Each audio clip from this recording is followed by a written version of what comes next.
Qui a passé son temps à faire ses preuves. Notre invité du jour est un homme multidimensionnel. C'est inimaginable aujourd'hui. Je vous présente Christine Kamchen.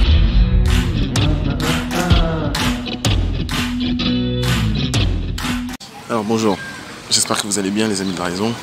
Alors aujourd'hui je suis venu vous parler d'une petite altercation. En fait c'est pas vraiment une altercation mais c'est un échange entre deux influenceurs. La première que j'aime bien c'est Pichimeli et le deuxième je connais pas trop son nom mais voilà, son nom est ici. Voilà, c'est quelqu'un que j'ai vu aussi sur les réseaux sociaux, surtout sur TikTok en fait les deux. Et je pense que ce sont deux influenceurs assez remarquables que je vous invite même à suivre. L'échange a été plutôt intéressant, mais malheureusement pour Pichimeli que j'aime bien. Une petite leçon de vie peut en être tirée, même plusieurs. Pichimeli s'est permis quelques commentaires. Donc on va pas trop personnaliser, c'est-à-dire que le problème n'est pas elle en soi. Je pense qu'elle a été victime de beaucoup de choses, de certains discours. Finalement, c'est une influenceuse qui a été sous influence, victime de beaucoup de marketing, entre le marketing féminisme, le marketing de l'autonomie, de l'indépendance de la femme, de ces fameuses phrases vous êtes des reines, peu importe ce que vous faites. Non, c'est pas le cas. Et je remercie finalement l'honnêteté de l'autre influenceur qui aurait pu faire semblant et qui clairement a dû stopper finalement cette illusion et donc lui dire la vérité. C'est des choses que j'aurais aimé discuter avec Pichimeli parce que son cas est assez révélateur d'une société finalement en déclin. On est en train de parler d'une trentenaire dont j'admire, écoutez bien, j'admire la sincérité, la naïveté, entre guillemets, parce que je pense pas que ce soit une fille particulièrement naïve, mais finalement se dévoiler sur les réseaux sociaux de cette manière, c'est ce qui l'a fait connaître, et c'est ce que son réseau finalement apprécie, c'est sa sincérité, sa transparence. Et là sur l'interview, elle a laissé échapper quelques commentaires. Alors on va s'arrêter sur le premier. Elle s'est permise de dire qu'elle était un 10 sur 10. On connaît notre valeur sur le marché, on sait qu'on est des 10 sur 10, t'inquiète pas. Sous le short, on cache notre matos, t'inquiète pas. Des fois, c'est mieux de pas montrer tous nos atouts au mec dès le premier date. Comme ça, on voit exactement ce qu'il veut. Arrêtez. Il n'y a pas que des 10 sur 10 sur le marché. Non, faut arrêter ça. Non, arrêtez. Non, ça va trop loin. Non. Arrêtez. Ça, c'est un rêve que vous avez inventé. Vous pensez que la confiance en soi, c'est se mentir à soi-même. Vous pensez que la confiance en soi, c'est se dire, je suis une 10 sur 10, je suis la meilleure. Non, la confiance en soi, c'est savoir reconnaître une évidence, reconnaître les choses et avancer tant bien que mal. Je suis désolé. La confiance en soi, c'est reconnaître les choses avant tout, être réaliste avec soi-même et avancer malgré cela. Vous confondez confiance en soi et rêve. Alors comme tout le monde le sait, personne n'est parfait. Moi en tant qu'ancien professeur dans différents collèges, d'ailleurs je saisis tous mes étudiants, 10 sur 10 c'est une note quasiment inaccessible. Personne n'est parfait en fait. Et donc quand elle le dit, oui en fait on sait qu'on vaut des 10 sur 10, on sait très bien que non. Et donc il a eu raison de te stopper. Non parce que vous n'êtes pas du tout des 10 sur 10. La réalité, il faut apprendre à accepter ses imperfections. Et choisir ses combats et peut-être essayer de s'améliorer. Mais clairement, aucune femme n'est un 10 sur 10. Il faut savoir que, aussi belle que vous soyez, vous êtes toujours le boulet de quelqu'un en fait. Vous êtes toujours le relou, le boulet de quelqu'un. C'est-à-dire que même la plus belle femme du monde, elle est le boulet ou la relou de quelqu'un. Et ça, c'est des choses qu'on doit essayer de comprendre. Et pourquoi je décide de mettre l'accent sur ça, c'est surtout sur la notion de couple. C'est-à-dire que tous ces combats qu'on met en avant détruisent le couple.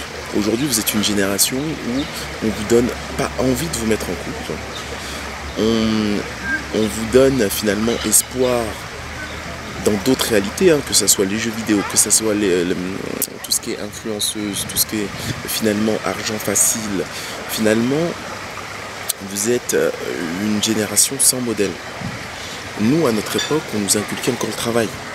On est peut-être une des dernières générations où on nous inculquait finalement l'humilité, le travail, le labeur. et on avait encore cette notion de famille. Aujourd'hui, cette notion de famille, elle n'existe plus. Et on ne vous donne pas envie, en fait, finalement.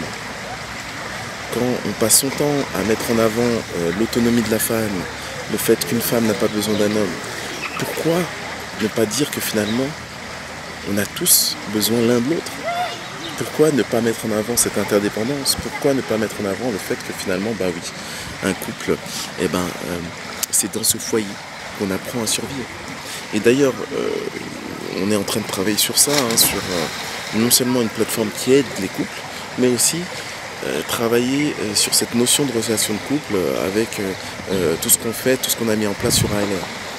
Et donc, oui, Pichimeli, elle est tombée dans ce piège, et ce qu'il y a de très difficile à entendre, clairement, je pense qu'elle a ses problèmes en interne, je ne veux pas la dénigrer, mais clairement, rechercher un homme, je sais pas, qui finalement, bien installé, peut gagner plus de 4 000 €, qui doit gagner plus qu'elle, disons qu'il gagne plus de 4 000 € par mois, mais qui s'habille comme un jeune de 17 ans et qui a les conversations d'un jeune de 17 ans, bah oui, c'est un peu difficile. Ça va être difficile. Ça va être très très difficile. Donc je pense que, ouais, il y a peut-être des jeunes rappeurs qui peuvent être intéressés, qui peuvent fit finalement ce type de fantasme, mais à un moment, il faut se réveiller et grandir. Et donc ça, c'est la première chose. Le deuxième influenceur, je vais aussi un peu l'égratigner, mais quand je dis l'égratigner, c'est pour que nous tous, nous puissions en grandir. Alors, bien sûr, il a un peu remis en place Pichimeli concernant son auto-évaluation, mais lui-même, dans un commentaire, dans une interview, je crois bien radio, bon, il s'est permis des phrases qui sont assez marrantes, surtout pour quelqu'un de ma génération, mais en gros, on va vous montrer l'extrait, mais... Parce que toi t'es beau et t'es grand, donc c'est plus facile pour toi de draguer des gens dans la rue déjà. Ok, est-ce que t'as déjà vu quelqu'un parler comme moi? Voilà, ça s'arrête là, merci. Vas-y. Parler, mais vu comme toi, des gens... Parler comme moi, voilà. À part dans les films, bien sûr. Non, mais après, j'ai pas non plus vu plusieurs personnes le faire, tu vois. Non, mais c'est que tu ne peux pas. C'est-à-dire? Ça n'existe pas. C'est-à-dire? Dans ton entourage, il n'y a personne qui parle comme moi. Bah non. C'est bien ce que je te dis. En gros, est-ce qu'il y a quelqu'un, est-ce qu'il existe des hommes comme lui? Alors typiquement, je vais t'apprendre une chose que peut-être que tu as du mal à voir, mais dans les années 80, les gens qui sont nés justement dans les années 80, qui ont grandi, qui ont eu une adolescence dans les années 90, 2000, 2010, il n'y avait pas les téléphones portables, il n'y avait pas encore l'avènement des réseaux sociaux, et les gens se rencontraient finalement soit en boîte de nuit, soit dans le train, dans les transports en commun. Et donc finalement, ce que toi, tu estimes être un exploit, nous, c'était assez banal en fait. C'est-à-dire que c'est comme ça qu'on rencontrait les gens. C'est bonjour mademoiselle, vous allez bien, excusez-moi de vous déranger, X, Y, Z, voilà. Ah ouais, j'aime bien votre livre, etc. Alors qu'est-ce que tu fais par ici? Est-ce que tu serais ouvert? Est-ce qu'on puisse, je sais pas, boire un café, un de ces quatre, rapidement? Et en fait, je sais que tu as l'impression d'être extraordinaire, mais c'est être borne au pays des aveugles. C'est-à-dire qu'effectivement, les gens de ta génération sont plus habitués aux réseaux sociaux et ont perdu un certain art de communication. Mais clairement, cet art de communication, entre guillemets, que tu sembles penser être exceptionnel, dis-toi, 80% des hommes l'avaient dans les années 90-2000. D'accord ? Donc ça, c'est juste pour remettre en perspective. D'accord ? Donc, tout ce que tu fais sur YouTube, les gens le faisaient sans YouTube en fait. Voilà. C'était assez naturel. Et là, je te parle même du bêta moyen. Quand je dis bêta, je parle pas du bêta bête, mais ce qu'on appelle le Sims, ce qu'on appelle le gars un peu timide. Oui, il le faisait. Parce qu'il n'y avait que ça en fait, finalement. Maintenant, ce qui est intéressant, c'est vraiment d'aider les jeunes, parce que vous êtes finalement des influenceurs, à se construire. Alors, la première chose, accepter qu'on n'est pas exceptionnel, c'est pas un drame. Ce qui est important, c'est la connaissance de soi. Vous connaître. Alors ça peut être vos défauts et vos qualités, surtout les deux en fait, finalement. Savoir où vous vous situez, ça c'est très important. Pourquoi ? Parce que ça peut vous aider à vous améliorer et à trouver aussi le complémentaire. Aujourd'hui, vous avez beaucoup de jeunes qui se disent « Non, je veux pas d'enfant. Non, je veux pas être en couple. » être en couple ou s'accoupler, c'est naturel en fait. Et ce que je tiens à dire aux femmes, parce que c'est très important, hein, les conséquences elles sont plus vis-à-vis des femmes, c'est que non seulement on va vers une génération où il y aura une majorité de gens qui n'auront pas d'enfants à 30 ans, 35 ans. Donc ça c'est un peu dommage, parce que vous passez à côté de certaines choses. Hein. Je répète, c'est pas une finalité d'avoir des enfants, bien sûr.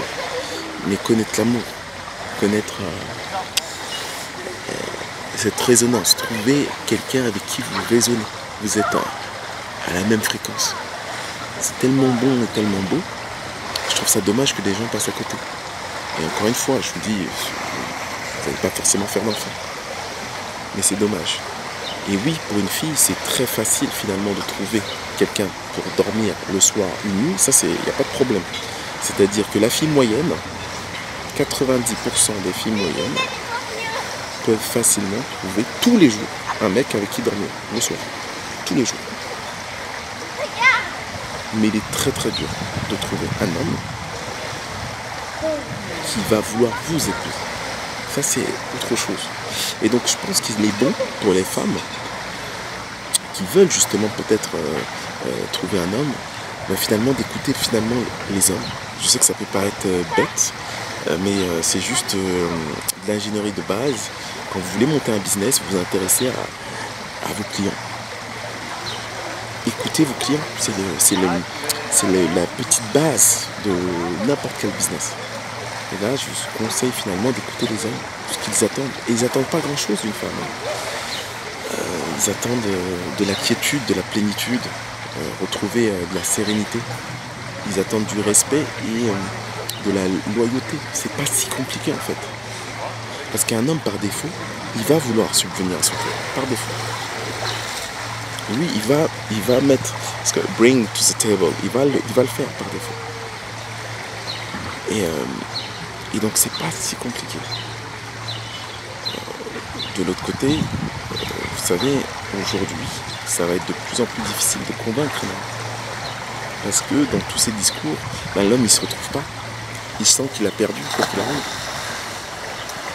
Et donc mesdames, il va falloir lui redonner confiance à l'homme. Et vous aussi, placer le curseur au bon endroit.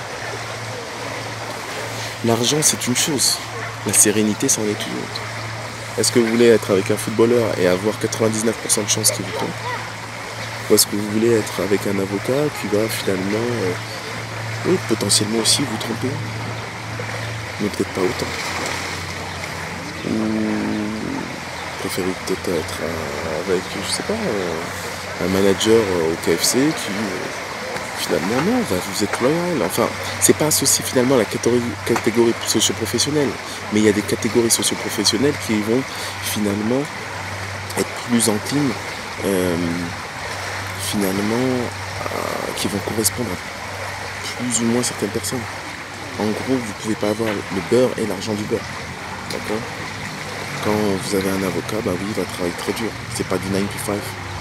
Et donc, il y aura des conséquences. Est-ce que vous êtes capable d'accepter qu'un homme ne soit pas si présent que ça? Donc tout ça, c'est des choses auxquelles vous devez réfléchir, et c'est des choses auxquelles on va réfléchir. Alors il y a une plateforme qui va sortir à LR, mais il y a notre compte Instagram, suivez-nous. Il y a un tas de coachs, de spécialistes en relations, de psychologues qui vont intervenir sur des sujets, je pense, qui vous touchent. Et on dit à très bientôt. Oui, et j'oubliais pour la question que vous vous posez, non, je suis pas du tout à Dubaï. Et ouais. Et pour ceux qui se demandaient justement quelle est ma marque de lunettes, ça veut dire que vous appartenez justement à la mauvaise génération. Intéressez-vous au fond et non à la forme. En attendant, prenez soin de votre conscience. À très bientôt.